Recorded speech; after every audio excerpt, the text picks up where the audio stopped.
Well, hey there, friendships. Welcome back to Curtis' Corner. If you're new here, hi, I'm Curtis. This is my corner. And on today's Movie Monday, we are going to be talking about the new release film by M. Night Shyamalan, Trap.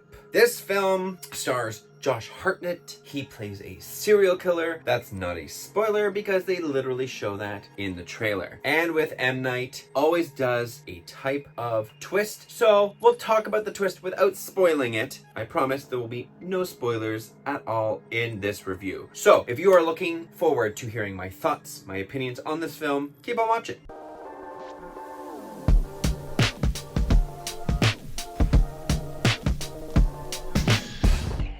Before we jump into the review though, make sure you follow me on all my social medias. They are linked all over the screen here. Hit that like button if you like movie reviews. Hit that subscribe button for weekly videos. And if you like movie related content or makeup, which will be coming very, very, very soon. Patreon, hit or miss. It might be working, it might not. I'm still kind of testing it out. We'll see if this video ended up getting up there. But check it out. I try to put my videos out before the release. You get raw, unedited footage of it all. You get to give me suggestions. So join the Patreon. However, let's just jump into this review. The premise of the film is that there is a concert where a girl and her father go to, and we learn that it's a trap set up to catch a serial killer known as the Butcher, who is known to be going to this concert, and no one knows who the Butcher is. We as the viewer do, being Josh Hartnett, but he's trying to basically figure a way out of the concert venue without being caught by the police. That's essentially all I can give away without spoiling the film. So I've got a lot to say. I am one of those people who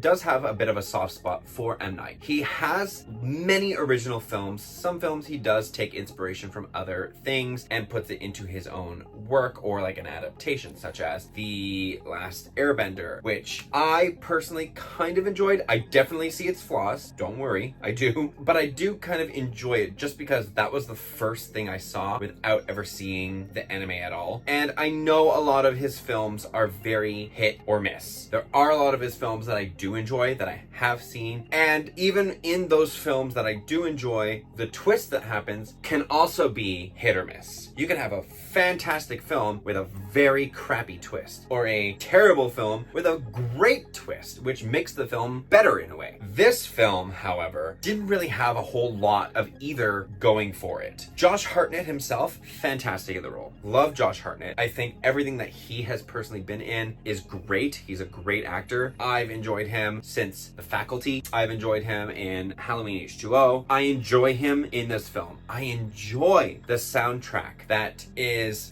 given to us throughout the film by M. Night's daughter, Suleika Night Shyamalan. That's his daughter, and she plays Lady Raven in this film. I think she's phenomenal, but this film is very much, hey, look, my daughter can sing. That's pretty much what this film is about. The story has an interesting concept. There was a lot that could have been done with the story, but he didn't really take it as far as it could have been taken. The character traits that Josh Hartnett's character has is almost cartoonish. He's trying to escape from all of the police officers that are around. They don't make sense. He is literally pulling his daughter left and right all over the place, going back and forth to the point where even his daughter's like, "What is going on? You're not making sense."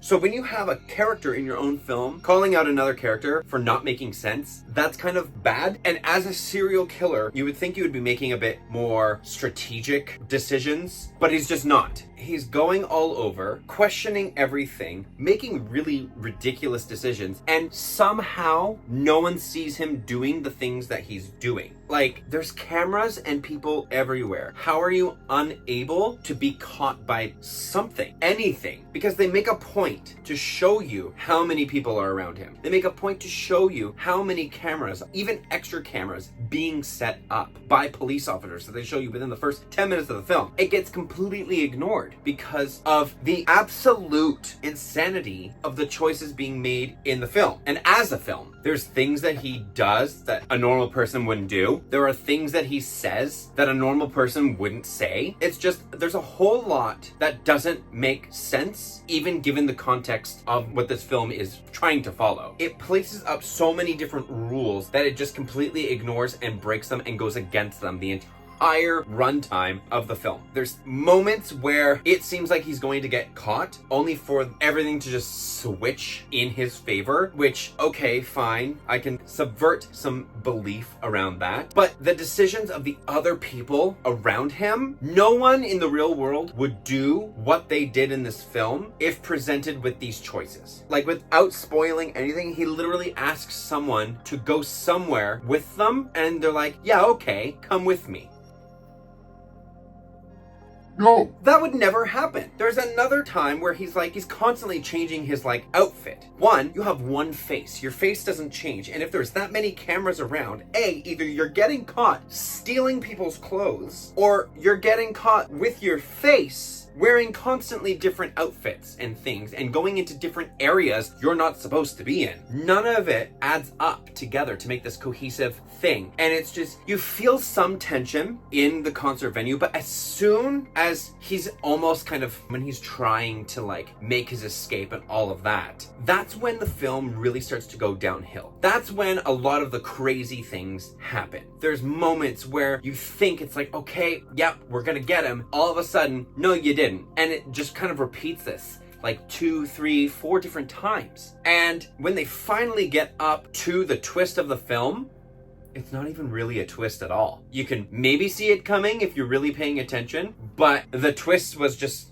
Okay. That was pretty much my reaction to it. There were things that happened at the end that, again, not believable. The things that happened would not happen in real life. All I'm gonna say is, involving, yet again, the police, it's mind-boggling how in favor of the villain this film is. I'm someone who loves to see a villain succeed, a villain win. This was not that. This was not great at all. The one-on-one performance between Josh Hartnett and other characters, when it's in that serious tone and you think, oh, what's gonna happen? Those are the best moments in the film, other than the soundtrack. Otherwise, for someone who's known as The Butcher, they showed virtually nothing. I think the film is supposed to be PG-13, but even still, pictures, they really didn't even show any pictures. They showed one, and it was also a crime scene, so everything was covered up. So you got zero threat from the Butcher himself.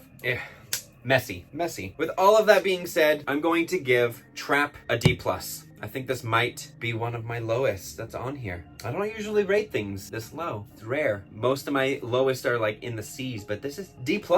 M. Night, you gotta step up your game. You're known for The Sixth Sense. You're known for Signs, although that twist was kind of dumb. You're known for The Village. I like that twist. That was a fun little twist. The Visit, another good one. Split, another good one. You gotta go with that genre. He has come out and said that he's got 3 or 4 film ideas that he wants to do. It's just more matter of getting his, I think he said, books or journals filled on each thing, and once they are, boom, they're gonna be made. So I will always go and see an M. Night film. I always go in with some low expectations and hope for the best. This one, my low expectations were extremely met. So if you want to see it, just wait till it comes out online. Stream it. Don't waste your money going to see it, honestly. I commend the man for, getting these types of projects out there and creating them, but this one was a hard watch. Don't get me wrong. I fully understand and appreciate the hard work and everything that everyone involved in film goes through, but I'm also not going to sit here and just give positive reviews, because that's not what I'm about. I'm not here to praise a film and tell you to go and watch something if it's really not that enjoyable. Obviously, everyone can make their own decisions and form their own opinions on things. Some people are going to come out absolutely loving this film. I'm not one of them, but that is the beauty about opinions. You can form your own, and everyone is entitled to them. But I'm not going to tell you a movie is good when I think a movie is not good at all. So hopefully you enjoyed this review. If you did, make sure you hit that like button. Don't forget to subscribe to my channel for weekly videos, and hit that notification bell so you know when I post a brand new video, because if you don't, how else are you gonna know? You won't, so do it. I will see you all on the next video, but until then, goodbye, friendships.